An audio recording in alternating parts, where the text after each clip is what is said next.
많이 먹어도 상관없습니다. 채소는 자기 손에 이만큼 정도를 하루에 드시는 양이 괜찮거든요. 그런데 무조건 드신다고 좋은 게 아니에요. 과일을 드시겠다 하면은 블랙베리나 블루베리 같은 거 탄수화물로 단독 식사를 하시면 혈당이 급격하게 높아질 수 있습니다. 탄수화물을 줄이는 대신에는 단백질과 좋은 지방으로 포만감을 높이는 게 필요합니다. 당뇨 환자의 경우에는 이런 거를 드시면 좋겠거든요.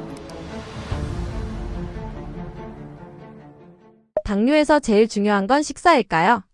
네, 당뇨란 피 속에 포도당이 과하게 올라간 상태를 말해요. 그래서 소변에서도 당이 검출됩니다. 혈당은 대부분 식사를 하시고 난 다음에 올라가는데요. 우리가 정상이라면 인슐린으로 조절하게 되죠. 그런데 당뇨는 이 조절 능력이 깨진 상태를 말합니다. 그래서 식사로 들어오는 탄수화물의 양과 종류가 식후 혈당 곡선을 결정하게 돼요. 그런데 당뇨의 가장 큰 문제는 또 합병증이 있죠. 당뇨성 망막변증, 당뇨병성 신증, 당뇨병성 신경병증 같은 것들입니다. 급격한 혈당 스파이크 때문에 혈당 변화를 일으키는 게 바로 고당질 식사예요. 그래서 우리가 식사요법을 잘 지킨다면 혈당 수치 조절을 하는 것 플러스 합병증 발생 자체를 줄일 수 있는 겁니다. 당뇨가 있으면 탄수화물을 피해야 한다고 하는데 아예 안 먹어야 하는 건가요? 네, 무조건적인 탄수화물 제한은 아니고요. 핵심은 조절하는 겁니다. 뇌, 적혈구, 신장 안의 수질 부위는 포도당만 에너지로 사용해요. 혈당 개선을 위해서 총 탄수화물의 양 자체를 줄이는 것은 필요한데요. 지나친 탄수화물 섭취 제한은 필수 영양소가 결핍되고 또 저혈당, 케톤산증 위험을 초래해요. 그래서 기능도 떨어지고 집중력도 떨어지고 피로를 느끼게 되죠. 특히 SGLT2 억제제라고 해서 포시가, 자디앙이라는 약들이 있는데요. 요거 복용하시는 분들, 또 영양불량 위험이 높은 분들, 고령자, 임산부, 수유부 이런 분들한테는 더 탄수화물 제한을 권장하지 않습니다. 정제 탄수화물이라고 부르는 흰쌀, 설탕, 빵 이런 건 줄이시고요. 복합 탄수화물로 현미, 귀리, 콩 이런 것들을 선택하시면 좋을 것 같습니다. 의외로 당뇨에 안 좋은 음식들이 있다는데 어떤 건가요? 네, 건강식인 줄 알았는데 조심해야 될 것 중에 첫 번째가 과일 주스예요.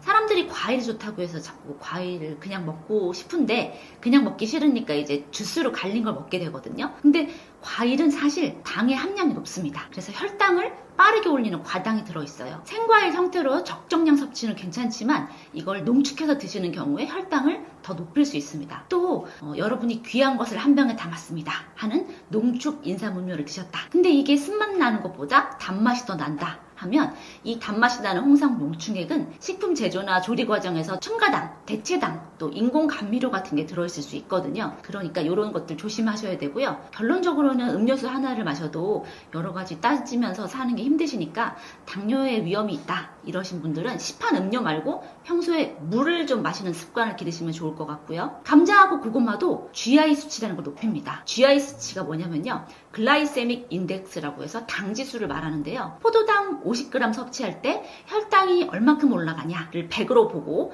다른 식품 탄수화물 같은 양인 50g을 섭취해서 혈당이 어느 정도 상승하는지 그 속도를 비교하는 겁니다. 그런데 고구마는 GI가 44에서 61, 감자는 70에서 95 정도로 혈당을 더 높이는 게 사실 감자고요. 고구마는 100g당 약 86kcal, 감자는 100g당 77kcal로 칼로리가 더 높은 거는 고구마입니다. 둘 다 적은 양이면 많이 먹으면 탄수화물 과잉이 되는 건 똑같아요. 그래서 조리법도 중요한데요. 고구마도 혈당을 덜 올린다고는 하지만 고구마를 굽거나 말랭이로 하면 GI 지수가 더 올라가고요. 감자도 버터 감자, 감자튀김 이런 형태로 드신다면 GI가 더 높아지고 칼로리도 높아집니다. 혈당 관리는 무엇을 가장 중요하게 봐야 할까요?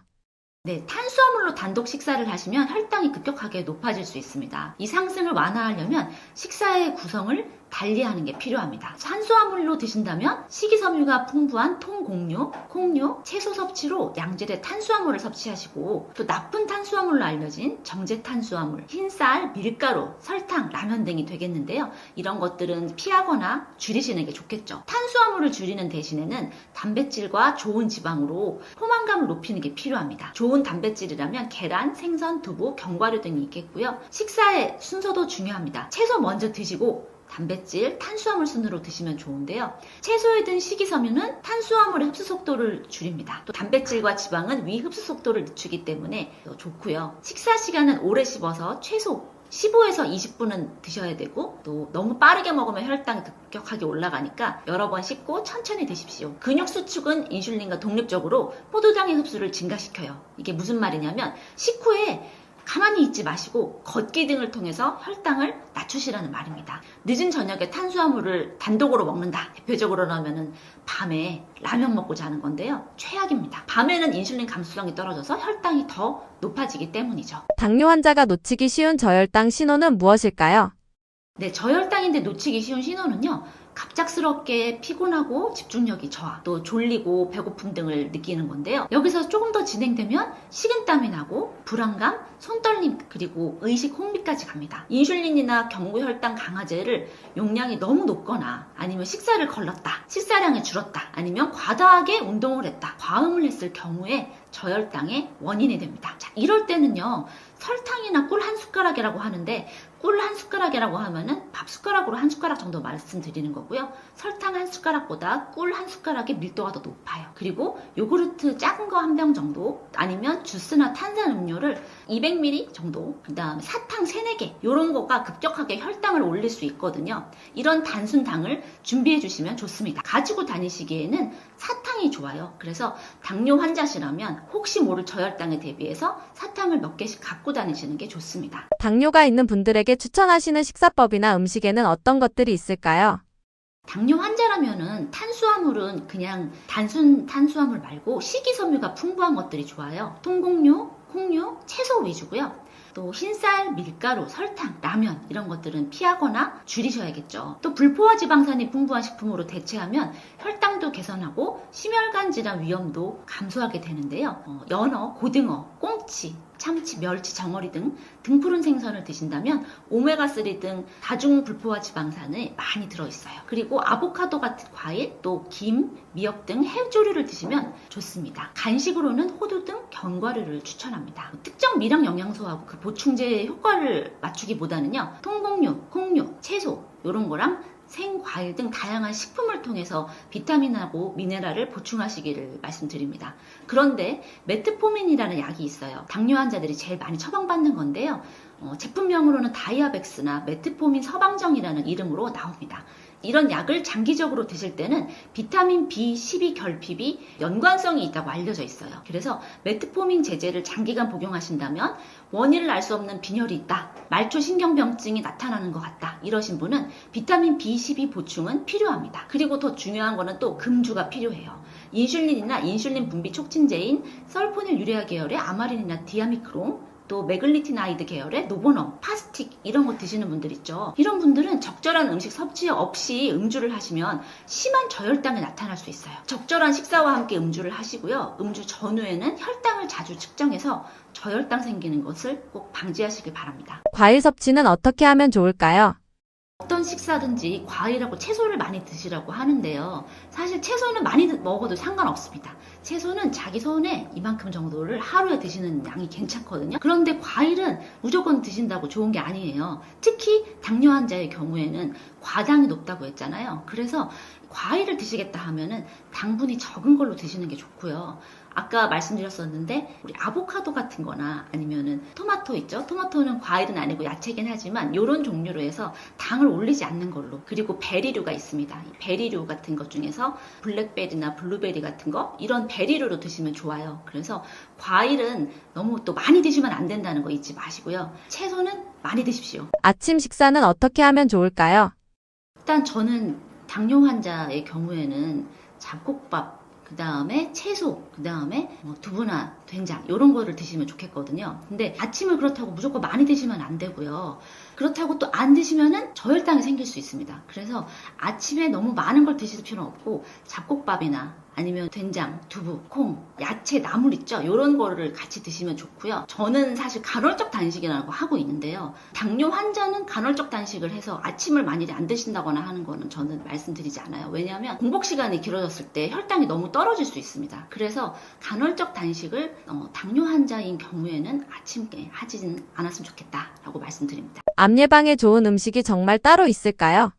암은 사실 원인이 딱 정해진 게 없습니다. 유전이 있다, 또 생활 습관이 있다, 환경이 원인이다. 이렇게 복합적인 원인이기 때문에 어떤 하나로 특정할 수가 없거든요. 그러니까 이런 음식이 암을 일으킨다. 이렇게 말씀드리는 거 어렵고요. 식사 습관, 평소에 식사 습관이 중요하다는 것을 말씀드릴게요. 다양한 색의 채소, 그리고 과일, 마늘이나 양파 같은 것들, 또 통곡물, 콩종류, 해조류 이런 것들을 풍부하게 드시는 게 좋고요. 동물성 식품이라고 해서 우리 고기 같은 것들 있죠. 이런 거는 식사 구성에서 한 3분의 1 이내로 드시는 게 좋습니다. 그리고 햄, 소세지, 베이컨 이런 거를 우리 가공육이라고 하는데요. 가공육은 절대 몸에 좋지 않고요. 술을 과도하게 드신다. 그리고 탄 음식들 있죠. 고온에서 세게 해서 탄 음식, 직화구이 이런 것들은 피하시는 게 좋고요. 고기를 만일에 너무 드시고 싶어요. 삶기, 찌기, 저온 조리한 것들로 구성해서 드시면 되고요. 이렇게 식단을 한 번 먹고 마는 게 아니고요. 꾸준히 오래 유지하는 것이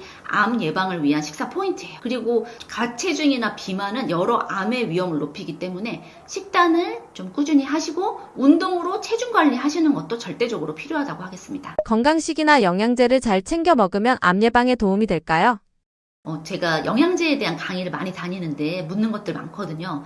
요거 먹으면 혹시 암 예방 되냐, 암에 안 걸리냐 하시는 분들 많은데요. 영양제로 암 예방 효과가 있다면 좋겠죠. 그런데 일부는 오히려 위험하고요. 효과가 완벽하게 밝혀진 영양제는 따로 없습니다. 고용량의 베타카로틴의 경우에는 하루에 베타카로틴으로 30mg 이상 먹으면 흡연자의 경우에는 폐암의 위험을 높입니다. 그렇다고 그럼 베타카로틴 안 먹어야 되나 하시는데요. 우리나라에 나오는 건강기능식품은 베타카로틴이 7mg쯤 들어있는 게 최대고, 그 다음에 일반 의약품으로 나오는 영양제의 경우에는 하루에 베타카로틴이 15mg이 최대예요. 그러니까 영양제 먹고 갑자기 베타카로틴 위험하면 어떡하지라고 걱정하실 필요는 없지만, 해외 직구로 샀는데 베타카로틴이 30mg 이상 들어있다. 이럴 때는 흡연자의 경우에는 폐암의 위험이 있다는 거를 잊지 마셔야 되고요. 항암 영양제라고 해서 인터넷에 비싸게 팔리는 것들 많아요. 무슨 버섯, 무슨 물 이런 것들 엉뚱하게 비싸게 파는 것들이 많습니다. 자신의 식습관부터 되돌아봐야지 그런 영양제를 먹는다고 암이 예방되는 건 아니고요. 우리가 어떻게 식사를 구성해야 되냐. 통곡물, 콩류, 채소 이런 거를 풍부하게 하시고요. 붉은 고기, 가공식품, 가공육 이런 거는 피하시는 게 좋죠. 그런데 매일 먹는 식사를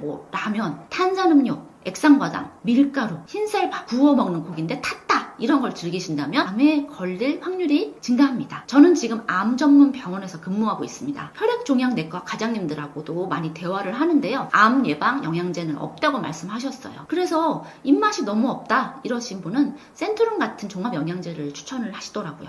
사실 저는 아빠가 작년에 간암 판정을 받고 서울대병원에서 치료를 하셨는데요. 입맛이 없고 힘들다고 하시니까 거기 병원에서도 종합 영양제를 처방해 주시더라고요. 그런데 그럼 저희 아빠도 그러면은 영양제를 안 드신 건 아니거든요. 영양제도 드시고 혈압이 있으셔서 고혈압 약도 드셨는데 이 식사를 제대로 못 하신 게 문제인 것 같았어요. 그래서 암 자체를 예방하는 거나 암을 물리치는 영양제는 없고, 암이 만일에 생긴 다음에 병 후 기력 회복을 하고 싶다 하실 때는 종합 영양제 정도는 추천드린다고 말씀드리고 싶습니다. 암 예방을 위해 추천하시는 식사법이나 음식은 무엇일까요? 암 예방을 위해서는요, 사실 요즘 한국 사람들 너무 바쁘죠. 하루에 3끼 중에서 한 끼도 잘 챙겨 먹지 못하는 분들이 많아요. 그래서 편의점에서 한 끼를 간단하게 때운다, 아니면 빵으로 때운다, 이런 것들이 많은데, 하루 3끼 중에서 한 끼라도 6가지 식품군이 골고루 든 진짜 식사, 그 진짜 식품으로 차린 식탁을 마주하는 게 암 예방을 위한 첫 번째입니다. 그래서 한국 사람들이 예전부터 먹던 식단 자체가 사실은 균형 잡힌 식단이었어요. 잡곡밥에 두부 넣은 된장국 먹고요. 김치 몇 조각, 멸치조림, 계란 후라이, 콩자반. 엄청 간단해 보이긴 하지만 이 식사가 바로 균형 잡힌 식사고요. 여기다가 우유 한 잔이랑 사과 반 개를 먹었다. 이렇게 하면 탄수화물을 공급하는 공유인 우리 잡곡밥 있었죠? 유지 당류를 위한 계란 후라이 있었습니다. 단백질의 근본인 계란, 두부, 콩 있고요. 채소군인 김치, 과일, 사과, 또 우유 유제품군인 우유까지 골고루 들었단 말이죠. 그래서 이 6가지 식품군을 골고루 든 식사를 한 끼라도 하자. 이런 거예요. 그래서 식사 구성을 제가 간단하게 말씀드리면 현미밥 같은 걸로 먹고, 돼지 안심구이, 구운 마늘, 여기다가 양배추나 브로콜리나 양파 같은 거를 데친 채소로 먹거나 된장국으로 먹는다. 아니면 병아리콩 밥에다가 닭가슴살 구이를 먹고 콩비지나 김치, 미역무침 이런 것들을 드시면 좋은데요. 자, 여기 구성을 왜 이렇게 했냐면요. 다양한 색의 채소나 과일은요. 여러 가지 영양소를 포함하고 있습니다. 녹색 채소인 브로콜리, 케일, 시금치, 또 붉은색인 토마토, 수박, 딸기, 노란색이나 주황색인 당근, 호박, 오렌지 이런 것들 있죠. 여기는 베타카로틴이나 라이코펜, 안토시아닌 이런 항산화 영양소가 풍부하게 들어있어요. 그래서 이 채소나 과일 같은 종류를 드시는 게 좋다. 그리고 우리 그 브로콜리, 양배추, 콜리플라워, 케일 이런 거를 십자화과 채소라고 하는데요. 여기는 인돌, 이소티오시아네이트 이런 게 들어있어요. 이게 암세포의 성장과 발암물질의 활성을 억제하는 작용이 있습니다. 그리고 우리 먹으면 이렇게 싸하고 매운 것 같은 느낌이 드는 것들 있죠. 마늘, 양파, 생강 이런 건 황화합물이 들어있거든요. 여기에 알리신 이런 게 있는데 이 발암물질을 해독하고 항산화 항염 기능이 있어요. 그래서 우리 이런 마늘, 양파 많이 드시는 게 좋고요. 콩, 두부, 된장, 청국장, 콩류 많이 들어보셨을 텐데 이소플라본이라는 거 또 이런 성분이 들어있습니다. 이 식물성 에스트로겐하고 식이섬유가 있으면 또 몸에 좋고요. 해조류인 미역, 김, 다시마 이런 거는 또 점질 다당류인 베타카로틴 이런 게 풍부하게 들어있어요. 그래서 면역 강화, 항염, 항암 효과가 있고요. 통곡물과 전곡, 잡곡은 식이섬유를 많이 드시면 장내에 발암물질이 남아있는 거를 줄인다고 해요. 그리고 장내 환경도 개선하기 때문에 통곡물, 잡곡 이런 거 드시면 좋겠습니다. 암 예방을 위해 가장 먼저 줄여야 할 식습관은 무엇일까요? 암 예방을 위해서는요, 제일 중요한 게 가공식품과 초가공식품을 주의하셔야 되는데요. 가공식품과 초가공식품인지 어떻게 알 수 있냐면 우리 마트에 갔을 때 성분표를 보시는 거예요. 그러면 엄청 어려운 말들을 막 써 있어요. 무슨 화합물 이런 거는 있죠. 그리고 착색 어쩌고 써 있는 거는 우리가 살 수 없잖아요. 그날 마트에서 살 수 없는 게 들어있으면 가공식품인 거예요. 이런 거 대표적인 게 뭐예요? 햄, 소시지, 베이컨 이런 것들입니다. 뒤에 재료명이 엄청 많이 써 있습니다. 그래서 이런 초가공식품, 가공식품은 위험하고요. 또 정제탄수화물 있죠? 이런 것들은 비만의 위험이 있습니다. 비만은 여러 암의 위험 인자로 발생하고 있으니까 체중 관리도 좀 하셔야 되고요. 술은 종류에 관계없이 구강암, 인후두암, 식도암, 대장암, 유방암, 간암의 위험을 높이는 강력한 위험 요인입니다. 술은 발암물질을 녹여서 체내로 침투시키는 과정을 돕고요. 술이 체내에서 분해되는 과정에서도 발암물질이 생성됩니다. 그리고 또 술로 인해서 간경변이 생기는데요. 간경변은 간암의 위험을 높일 수 있죠. 그래서 암 예방을 위해서는 사실 한 잔의 음주도 하지 않는 게 좋습니다. 저희 아빠 같은 경우에도 이제 간암 진단을 받으셨는데 평소 식사하고 그다음에 약을 드시거나 영양제 먹는 거에는 큰 문제가 없었는데 반주로 술을 한 잔씩 드셨었거든요. 그래서 저는 술은 진짜 한 잔도 드시지 말라고 강력하게 말씀드리고 싶어요. 반주처럼 드시는 술은 진짜 위험하다. 가공식품이나 탄 음식은 얼마나 조심해야 할까요?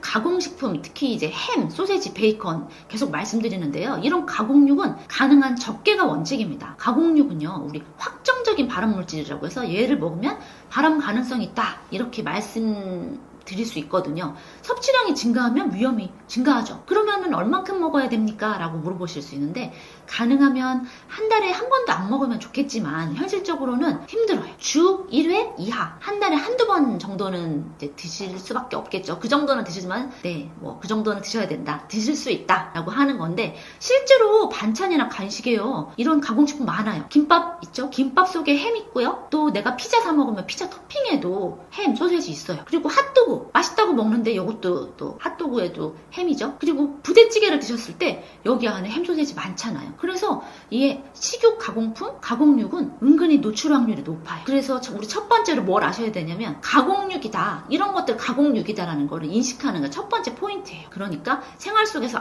내가 지금 가공육 먹고 있나? 생각하시고 주 1회 이하 한 달에 한두 번 이렇게 드실 수 있도록 너무 많이 드시지 않도록 하셔야 되고요. 또 우리가 발암물질로 알려진 게 탄음식이죠. 탄음식은 발암물질 생성이 되고 있지만 개인별로 노출량이나 조리법 차이가 커서 구체적으로 얼만큼 먹어라 이런 기준이 없어요. 육류를 고온에서 조리하거나 직화하면 발암물질 생깁니다. 현실적으로는 마찬가지로 주 1회 이하나 한 달에 한두 번 정도로 빈도를 낮추는 게 좋고요. 고기를 또 안 먹을 수는 없어요. 근데 우리나라 사람들 특징이 뭐죠? 삼겹살을 또 바짝 익혀서 먹는데 이렇게까지 바짝 익힐 필요 없습니다. 아주 옛날에는 위생 상태가 나빴기 때문에 그런 그 기생충 위험 이런 것 때문에 바짝 익혀 드신 건데 지금은 위생이 좋아서 얘를 익혀서 어떻게 먹어야 된다는 게 따로 없거든요. 그러니까 살짝 그을린 정도로 먹는 건 괜찮은데 너무 검게 탔다. 근데 맛있어 보여서 그냥 먹는다 하지 마시고요. 검게 탄 부분은 도려내시고 반복적으로 탄 음식 드시는 거는 조심하셔야 돼요. 그리고 숯불구이로 드시지 말고 정 고기가 먹고 싶으면 굽거나 튀기는 거 말고 삶아 먹는 수육 같은 방법으로 드시는 게 훨씬 좋습니다. 가족력이 있는 분들은 식사를 더 다르게 관리해야 할까요? 네, 가족력이 있다면 같은 식사라도 더 엄격하고 꾸준하게 관리하는 게 핵심이에요. 유전적으로 이제 내가 취약하다고 해서 무조건 걸리는 건 아니거든요. 그럼 어떤 식으로 드셔야 되나? 채소나 과일 충분하게 드시는데 아까 제가 잠깐 말씀드렸는데 채소는 이만큼 한 손에 담길 만큼 먹어도 되지만 과일은 적정량 드셔야 돼요. 사과 맛있다고 몇 개, 두세 개 먹는 게 아니고 한두 조각 드시라는 거예요. 채소, 과일 충분히지만 과일은 그렇게 많이 드시지 않아야 되고요. 가공식품, 가공육 최소화해서 드셔야 됩니다. 하루에 한 번이 아니라 일주일에 한 번 이하, 한 달에 한두 번 드시라고 했고요. 적정한 체중을 유지하는 거는 가족력이 없어도 어떤 병을 예방하는 데도 필수예요. 하지만 만일에 암 가족력이 있다. 특히 가공육, 가공식품 드시는 거 조심하셔야 되고 탄 음식, 술 이런 거 절대 드시지 않았으면 좋겠습니다. 다양한 채소를 골고루 드시고 식이섬유를 챙기시고요. 통곡물 위주로 식사하시고 단백질은 식물성으로 두부나 콩, 계란 이런 걸 의도적으로 늘리시면 좋을 것 같고요. 예방 차원에서 건강검진을 더 철저하게 하세요. 그리고 미리 내 수치가 어느 정도 되는지 확인하는 것도 필요합니다. 골다공증은 식사로도 충분히 관리할 수 있을까요? 골다공증은 식사로만 관리는 어렵고요. 식사를 기본으로 치료제를 병행해야 되는 질병입니다. 골다공증은요. 왜냐하면 단순한 영양 문제가 아니고 에스트로겐 감소와 같은 호르몬 문제, 그다음에 노화로 인해서 골 형성이 감소하는 이런 복합된 골대사 질환이기 때문이에요. 근데 이미 감소한 골밀도를 다시 회복시키는 건 좀 어렵습니다. 그런데 지금 있는 이 골밀도를 최대한 유지하고 골 손실 속도를 늦추는 거, 그리고 골절돼서 이제 부러지고 이런 위험도를 감소시키기 위해서 식사를 잘 챙겨야 돼요. 그때 칼슘, 비타민 D, 비타민 K2, 단백질이 무엇보다 중요합니다. 뼈 건강을 위해 칼슘만 많이 먹으면 되는 걸까요? 네, 뼈 건강하면 보통 이제 칼슘만 생각하시는데 칼슘만 먹는다고 해결되지가 않아요. 칼슘은 기본으로 먹긴 먹어야 됩니다. 폐경 여성이나 노인에서는 정상적인 노화 과정으로 골 소실이 급격하게 진행돼요. 그래서 50세 이상이면 골밀도가 급격하게 소실됩니다. 골다공증의 예방과 치료를 위해서라도 칼슘이 풍부한 음식을 통해서 섭취하는 게 첫 번째인데요. 그래도 음식으로 부족하다. 그럴 때는 칼슘 보충제를 사용하도록 말씀드리고 있어요. 그래서 식품과 보충제를 포함해서 칼슘의 총 섭취량은 하루에 800에서 1000mg입니다. 이거는 이제 굴, 미꾸라지, 멸치, 두부, 달걀, 우유, 깻잎 이런 걸로 보충하시면 되고요. 다음으로 중요한 영양소가 이제 비타민 D인데요. 근육섬유 발달과 성장에도 필수적이고 또 뼈 성장에도 필수적인 게 비타민 D입니다. 요거는 근육 단백질의 합성, 근육세포 증식과 분화도 조절하고요. 비타민 D는 사실은 햇빛만 쬐도 이제 합성된다라고 말씀은 하시는데 우리가 사실 밖에 나가면 햇빛 쓸 일이 있지만 밖에 아니고 대부분 우리 실내에서 생활해요. 그리고 밖에 나갈 때 또 선크림을 엄청 열심히 바르십니다. 그래서 비타민 D가 합성이 잘 안 되기 때문에 식품이나 이제 영양제를 먹게 되죠. 그번 식품은 등푸른 생선인 꽁치, 고등어 이런 거랑 연어, 달걀, 노른자, 버섯, 비타민 D 강화 우유나 치즈, 요구르트가 되겠습니다. 그리고 제가 이제 비타민 K2를 말씀드렸는데요. 비타민 K가 아니라 K2인데 요거는 뭐에 중요하냐면 이제 칼슘만 드시잖아요. 그럼 칼슘이 뼈로 가야 되는데 뼈로 안 가고 심장 질환 쪽으로 해서 심장 그 혈관을 막을 때가 있습니다. 실제로 제가 강의에 가서 칼슘만 챙겨 드시다가 심장 질환에 걸려서 응급실에 가신 분을 뵀거든요. 그래서 이게 뼈로 칼슘이 가게 도와주는 게 비타민 K2인데요. 오스테오칼슘의 합성도 촉진하고 뼈의 미네랄화, 이 칼슘이 뼈로 갈 수 있도록 도와주는 게 비타민 K2예요. 이 비타민 K2는 그럼 어디 있냐? 나토에 제일 많습니다. 나토. 그리고 우리 먹는 것 중에 청국장에 또 많아요. 발효식품에 좀 많다는 거죠. 나토, 청국장, 된장, 숙성 치즈, 김치에도 좀 있고요. 그래서 이런 것들을 좀 많이 드셔야 된다는 거예요. 그리고 단백질은요, 골 형성에도 중요하고 우리 성장에도 중요하잖아요. 이 골 형성에 중요하기 때문에 부족하면 골밀도가 감소할 수 있으니까 단백질도 많이 드셔야 됩니다. 골다공증이 걱정되는 분들에게 추천하시는 식사법이나 음식은 무엇일까요? 네, 칼슘 하고 비타민 D, 비타민 K2 단백질을 어떻게 골고루 먹을 것이냐 이렇게 말씀을 드리는데요. 단백질은 여러 번 말씀드렸지만 축적되지 않습니다. 그렇기 때문에 단백질을 몇 끼에 나눠서 골고루 또 먹는 게 제일 중요하고요. 칼슘도 마찬가지로 몇 끼니마다 드시는 게 좋습니다. 그래서 칼슘, 비타민 D, K2는 세트 개념으로 드시면 되고요. 주의해야 될 거는 짜게 먹는 거 있죠. 그 다음에 커피나 홍차 같은 카페인 섭취 이런 거는 칼슘의 배출을 증가시키기 때문에 뼈 건강을 생각한다면 카페인 섭취나 짜게 먹는 거는 좀 안 드시는 게 좋아요. 자, 그래서 식사는 어떻게 먹어야 되냐? 우유나 요거트, 치즈 이런 유제품 있죠? 그다음에 두부, 콩, 멸치, 뱅어포, 뼈채 먹는 생선을 매일매일 드시는 게 좋아요. 그래서 잡곡밥에 뭐 두부구이를 먹는다. 여기다가 멸치조림을 먹는다. 그리고 제가 비타민 K2가 나토에 많다고 했잖아요. 나토를 먹고 간식으로 요거트를 먹는 것도 좋고요. 잡곡밥을 먹으면서 고등어 구이를 먹고 콩자반이나 또 여기다 나토 같이 먹는 습관도 좋고요. 우유를 또 간식으로 드시면 좋겠습니다. 근데 나토가 만일에 난 먹기 힘들어 하면 우리 청국장 있죠? 청국장 같은 것도 같이 드시면 좋고요. 뼈 건강에 해가 될 수 있는 식습관도 있을까요? 네, 뼈 건강하면은 우리 칼슘 섭취가 부족할 때 뼈 건강에 해칠 수 있기 때문에 우유, 두부, 멸치 이런 거 챙겨 드시는 게 좋고요. 짜게 먹으면요 나트륨이 증가하는데요. 이렇게 나트륨이 증가하면 소변으로 칼슘의 배출도 같이 증가가 됩니다. 그러다 보면은 뼈에서 칼슘이 나가기 때문에 골밀도가 떨어질 수 있습니다. 그러니까 국이나 찌개를 다 먹지 말고 국물을 다 먹지 마세요. 짜게 먹으면 안 되고 김치하고 라면을 뭐 같이 막 먹는다. 이것도 별로 좋지 않은 식습관이고요. 단백질이 섭취가 또 부족하면 뼈가 약화되기 때문에 단백질을 뭐 두부나 또 계란, 그다음에 콩 이런 걸로 골고루 드시는 게 좋고요. 커피, 콜라, 홍차 이런 카페인을 함유한 것들이 신장에서 칼슘 배출을 증가시켜요. 그래서 마시지 않거나 하루 2잔 이하로 제한하셔야지 또 뼈 건강에 좋습니다. 그러니까 골다공증이 위험하다, 골다공증이 있다. 커피를 하루에 2잔 이하로 드셔야 되고요. 탄산음료는 왜 위험하냐? 인이 다량 함유돼 있어요. 그래서 뼈에 칼슘을 빼내는 작용을 하는데 실제로 무슨 실험 영상 같은 거 보면은 코카콜라에다가 이 같은 거나 뭐 담궈 놓으면 다 녹아버리는 거 보셨죠? 그렇게 탄산음료, 콜라, 사이다 이런 것들 뼈에 칼슘을 빼내요. 그렇기 때문에 이것도 조심하셔야 되고 술을 또 나왔네요. 술은 칼슘의 배설을 촉진시켜서 골다공증을 악화시킬 수 있으니까 가급적 금주를 하시면 좋겠습니다. 음식으로 챙기는 것과 보충제로 챙기는 것은 어떻게 다를까요?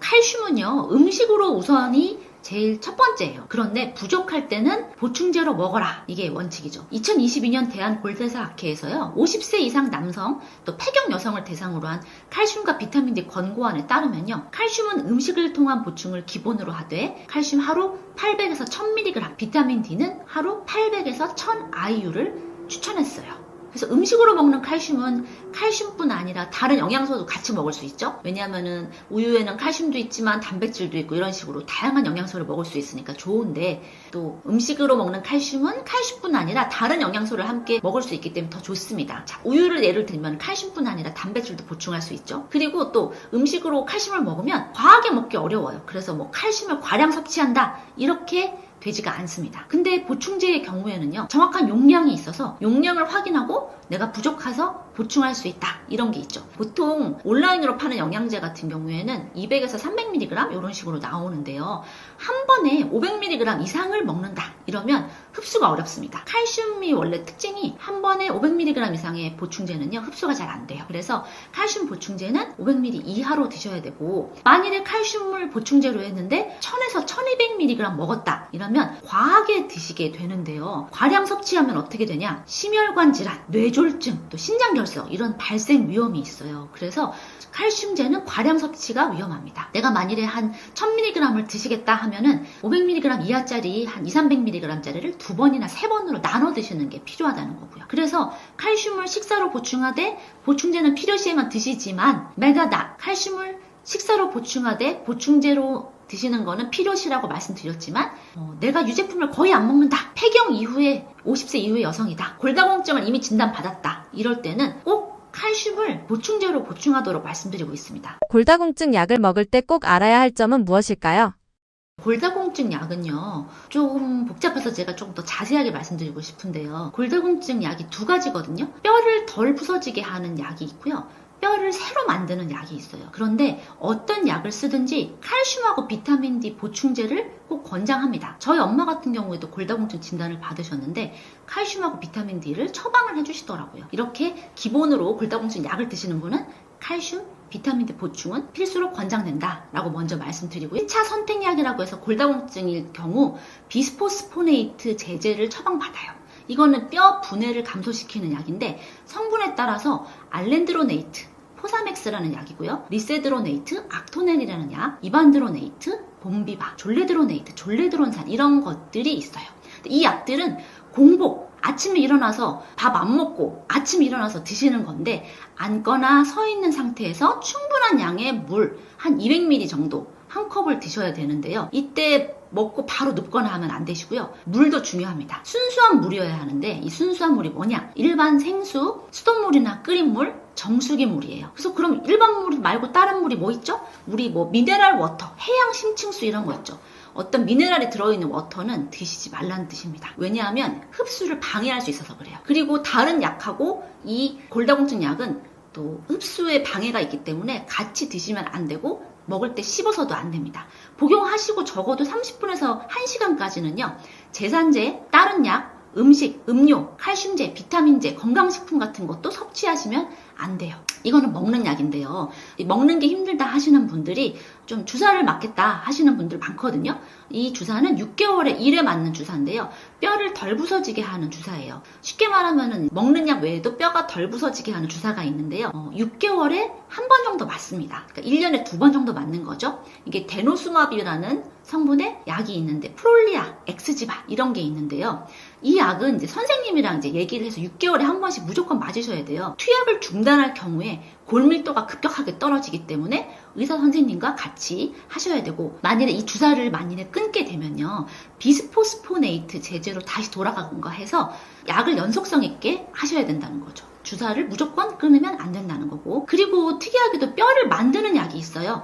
골 형성 촉진제라고 해서 테리파라타이드라고 포스테오라는 약이 있습니다. 이거는 하루에 한 번 주사를 하는 건데 평생 동안 딱 2년 동안만 맞을 수 있어요. 그래서 이거를 여러 번 쓰는 게 아니라 하루에 한 번씩 주사해서 평생에 딱 2년까지 쓸 수 있다. 그리고 최신으로 나온 게 골 흡수, 최신으로 나온 게 뼈 분해도 감소시키고 또 뼈가 생성되기도 하고 이런 약이 새로 나왔습니다. 이게 로모소주밥이라고 이베니틴이라는 약이에요. 한 달에 한 번 총 12번만 사용 가능합니다. 그래서 이것도 임의로 끊거나 하면 안 되고요. 의사랑 치료 계획을 세워야 돼요. 한마디로 골다공증 약은 한 번 시작하면 임의로 끊으면 안 되고 선생님의 치료 계획하에 따라야 된다.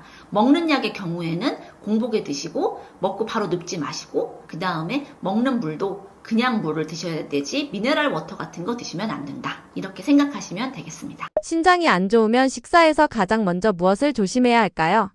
네, 신장은 강낭콩 모양의 장기인데요. 혈액 중에 있는 독성 물질이나 노폐물을 걸러요. 그리고 또 체액 중에 있는 삼투압, 산, 염기 평형도 조절하고요. 체내 칼슘하고 인의 평형도 유지합니다. 그리고 조혈 조절 호르몬 분비 등 다양한 기능을 하죠. 근데 이때 제일 중요한 게요. 나트륨입니다. 즉 소금의 섭취를 제한하라는 건데요. 왜냐하면 나트륨이 증가하면 체액이 올라가요. 그럼 이로 인해서 혈압도 올라가기 때문에 신장의 손상이 가속화됩니다. 자, 나트륨하고 소금을 조금 헷갈리시는 분들이 계신데요.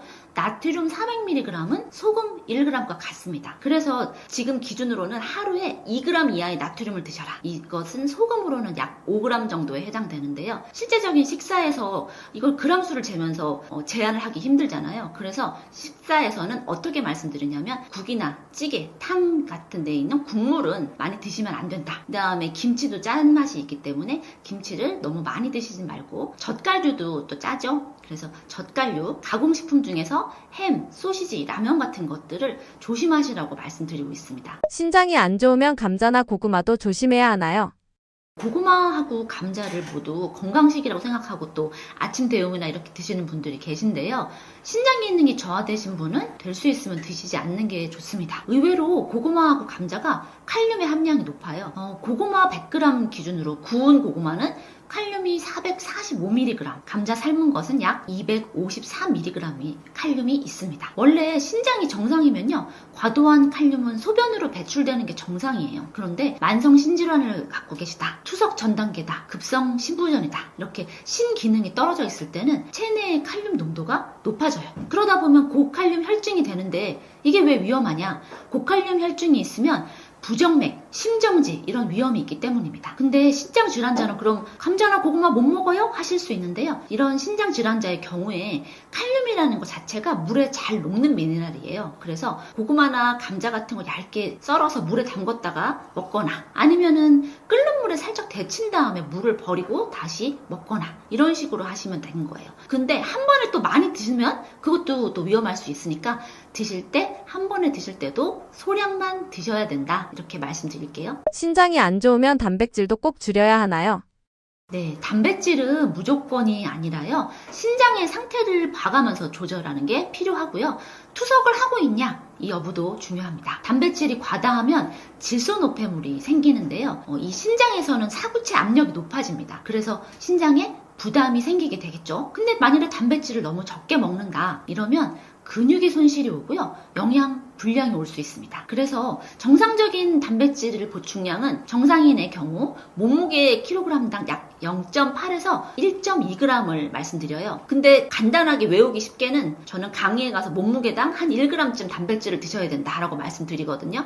이게 몸무게 60kg다 그러면 60g의 단백질이 필요하다는 뜻입니다. 그런데 만성 신질환의 경우에 단계가 1에서 5단계로 나뉘는데요. 초기 단계인 1에서 2단계는 이 단백질을 하루에 몸무게당 0.8g 정도, 그 다음에 조금 더 진행돼서 이 만성 신질환 단계가 3, 4단계다 하면 0.6에서 0.8g 이렇게 드시라고 하고요. 투석을 안 하는데 5단계쯤 됐으면 단백질을 0.6g 이하로 드시라고 해요. 근데 투석을 했다, 이러면 오히려 단백질을 증가해야 합니다. 그래서 하루에 몸무게당 1에서 1.2g 정도의 단백질을 드시라고 말씀드리는 거죠. 그러니까 한마디로 말하면 투석하기 전에는 진행이 되면서 단백질을 줄여야 하지만 투석 단계라면 단백질을 오히려 올려야 된다는 거예요. 단 같은 단계라도요, 체중이나 요게 감소한다, 식욕이 떨어졌다, 단백뇨다, 뭐 그런 거에 따라 달라지기 때문에 이거는 그냥 내가 이런 단계가 아니라 영양 상태하고 혈액 검사를 보고 결정을 하는 겁니다. 더 중요한 게 뭐냐면 가공육 같은 동물성 단백질보다는 두부 단백질 같은 식물성 단백질로 드시면 좋고요. 달걀, 흰자,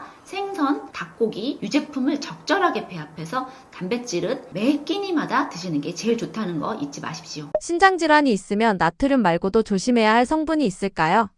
신장 질환이 있으면은 짜게 먹지 말아야 된다, 나트륨 먹지 말라, 이런 거는 많이 들어보신 것 같은데 사실 그거 외에도 주의할 미네랄이 있습니다. 나트륨 외에 칼륨, 인, 그리고 단백질인데요. 칼륨은 신장 기능이 떨어져가지고 칼륨 배출이 안 되잖아요. 그러면 혈중에 칼륨이 올라갑니다. 근데 이게 어떤 걸로 나타나냐면 부정맥의 위험이 있습니다. 자, 그리고 인의 경우에는 고인산혈증이라고 해서 혈액 속에 인이 높아지면요, 혈관에 석회화라고 해서 혈관이 딱딱해지고 골다공증 위험도 있고요, 심혈관 질환의 위험도 있어요. 그래서 인산염 첨가물을 주의해야 되는데 이 인산염이 가공식품에 많습니다. 단백질의 경우에는 투석을 하지 않는 만성질환자는 과다 섭취를 피하도록 하고요, 투석 시에는 단백질을 오히려 증가해야 된다는 거를 다시 한번 말씀드리고요. 생활 속에서는 어떻게 주의해야 하냐면요, 식품 첨가물이 많이 든 가공식품 있죠. 우리 햄, 소세지 이런 식육 가공품 같은 것들, 거기에는 칼륨, 인, 나트륨 이런 게 숨어 있어요. 그래서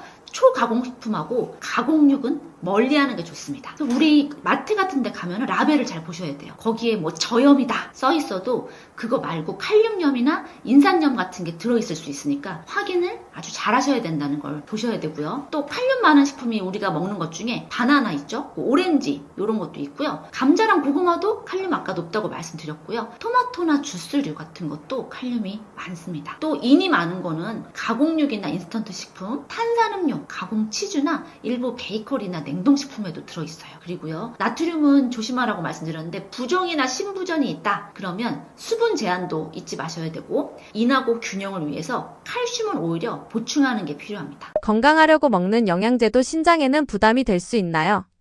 영양제는 건강을 위한 보충의 개념인데 신장의 입장에서는 처리해야 될 물질입니다. 그러니까 꼭 필요한 거 아니면 신장이 안 좋으신 분들은 안 먹는 게 좋아요. 그래서 그럼 신장이 안 좋으신 분들은 어떤 게 먹을 수 있냐? 만일에 만성신질환이다 이러신 분들은 필요시에는 수용성 비타민 B군이나 철분, 아연, 비타민 D 등을 드실 수는 있는데 이거는 그냥 자기가 먹는 게 아니라 피검사 결과가 나왔는데 이런 게 좀 떨어져 있다. 이럴 때 보충이 가능한 거고요.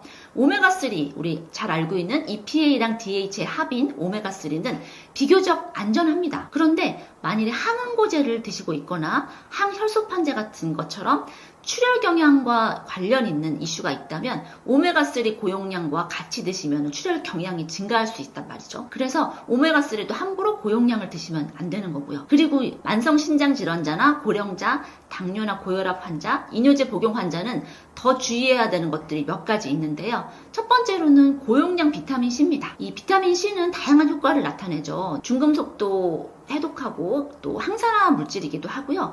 여러 가지 다양한 작용을 하지만 이거를 고용량으로 드시는 경우에 일부가 옥살산으로 바뀔 수 있어요. 그렇게 되면 신장결석의 위험이 있기 때문에 신장질환자가 고용량 비타민C를 드시는 걸 추천하지 않고요. 또 비타민 A는 지용성입니다. 몸에 축적될 수 있어요. 그래서 신독성의 위험성이 있으니 비타민 A를 고용량 드시면 안 되겠고요. 단백질 보충제가 단백질 몸에 좋대 하고 드시는 경우에 질소노폐물이 증가할 수 있습니다. 그래서 사구체에 부담을 주기 때문에 식사로 드시는 단백질 외에 보충제를 또 따로 드시는 거는 말씀드리지 않고요. 크레아티닌이 상승될 수 있어요. 그럼 또 신기능의 평가에 혼란을 주기 때문에 오히려 부담이 가중되죠. 그래서 이 크레아틴 보충제 같은 걸 따로 드시는 것도 권하지 않고요. 칼륨, 마그네슘 함유된 것들은 칼륨은 고칼륨 혈증을 일으킬 수 있다고 했고요. 또 마그네슘이 올라갔을 때도 고마그네슘 혈증의 위험이 있기 때문에 드시는 거 추천하지 않습니다. 그리고 많이들 물어보시는 게 그런 거예요. 내가 뭐 몸에 좋다고 뭐 한약 제품을 먹고 있다. 그 다음에 해외 직구란 허브 제품 먹고 있다. 이럴 때는 한약이나 허브 제품의 경우에 어떤 성분이 들어있는지 알 수가 없어요. 이런 것들은 직접적으로 신독성을 일으킬 수 있고 신장에 부담을 줄 수 있기 때문에 신장 질환이 있으신 분들은 한약이나 허브 제품은 안 드시는 게 좋겠습니다. 신장이 안 좋은 분들에게 추천하시는 식사법이나 음식은 무엇일까요? 자, 신장이 안 좋은 분께 추천하는 식사법이나 음식은요. 기본적으로는 저염식 플러스 적정한 단백질 그리고 칼륨이나 인 같은 전해질을 관리하는 식사입니다. 그래서 이제 간단하게 예시를 든다면 쌀밥에 구운 두부 아니면 버섯을 이용한 버섯 두부밥을 먹고 오이 무침을 먹는다. 아니면 쌀밥에 구운 연어, 데친 채소인 양배추나 브로콜리, 양파 등을 먹고 연어 스테이크로 먹는 거, 또 쌀밥에 구운 치킨, 또 구운 채소를 이용한 치킨 스테이크에 양배추 나물 이렇게 말씀드리는데요. 주식으로 쌀밥을 제가 말씀드렸는데 현미나 귀리 같은 거는 인이 많아요. 또 잡곡은 미네랄이 풍부해서 오히려 신장에 부담되기 때문에 초기에 내가 신질환이 있는 분들은 잡곡이랑 쌀을 한 잡곡 7회, 쌀 한 3 정도로 하시지만 점점 인이나 칼륨이 높아지고 있다. 혈중에 그렇게 높아진다 하면은 쌀밥 위주로 가셔야 되는 거 말씀드립니다. 그래서 보통은 우리 여러 가지 질환들이 있는 분들한테는 잡곡밥을 추천하지만 신장 질환의 경우에는 쌀밥을 추천드린다는 거 말씀드리고요. 저염식으로 드시려면은 국이나 탕 이런 것들은 국물 드시지 않는 게 좋아요. 그리고 또 가공식품이나 통조림에 보면은 은근히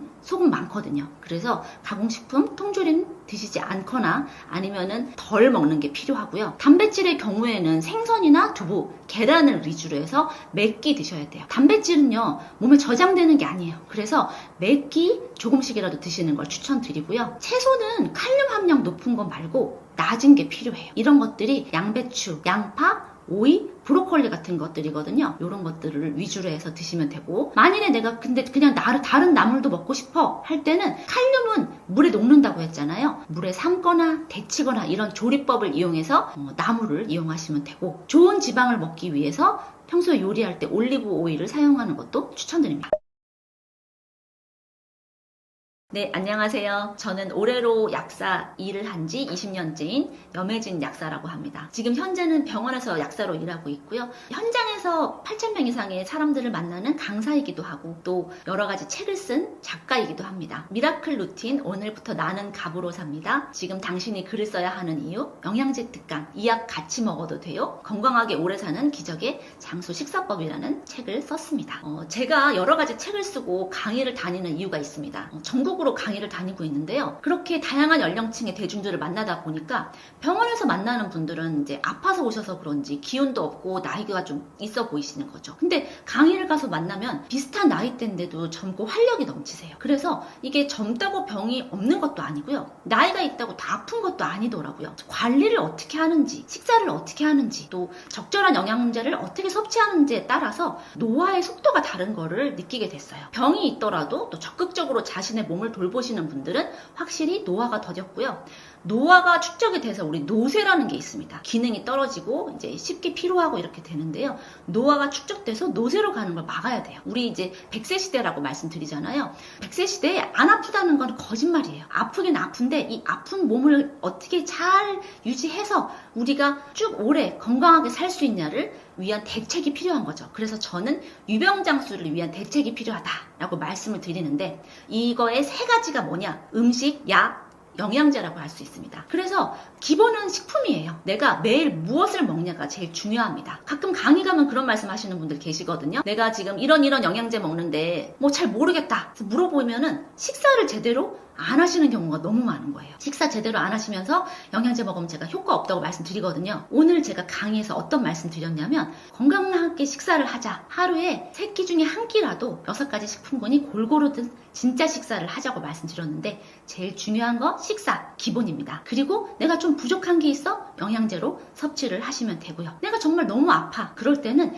약을 먹으면서 자신의 몸을 돌보는 것도 필요합니다. 그래서 약, 식품, 영양제 이 3가지가 같이 가야 된다고 생각해요. 그래서 제가 영양제 특강이라는 책에는 영양제를 바르게 먹는 법, 어떻게 하면 속지 않고 제대로 먹을 수 있냐, 뭐 암 예방 영양제가 있다고 비싸게 사신 분들 많이 봤고요. 또 임신이 안 된다고 영양제 샀다는데 다 그게 영양제가 아니라 그냥 식품인 경우도 많이 봤습니다. 또 이 약 같이 먹어도 돼요라는 책에는 약국에서 살 수 있는 다양한 일반 약품에 대한 선택을 제가 다루었어요. 어떤 약을 먹는 것이 좋나, 어떤 약을 바르는 것이 낫나 그 구분을 해드렸고요. 이제 제일 중요한 매일 먹는 식사, 이걸 놓치고 약이나 영양제를 드신다면 안 되기 때문에 저는 이번에 건강하게 오래 사는 기적의 장수 식사법이라는 책을 썼습니다. 고정 댓글에는 링크 누르시면 제 건강 솔루션 3종 세트를 만나보실 수 있고요. 약과 영양제와 식품 이 3가지를 아우르면서 건강하게 오래 행복하게 사셨으면 좋겠습니다. 감사합니다.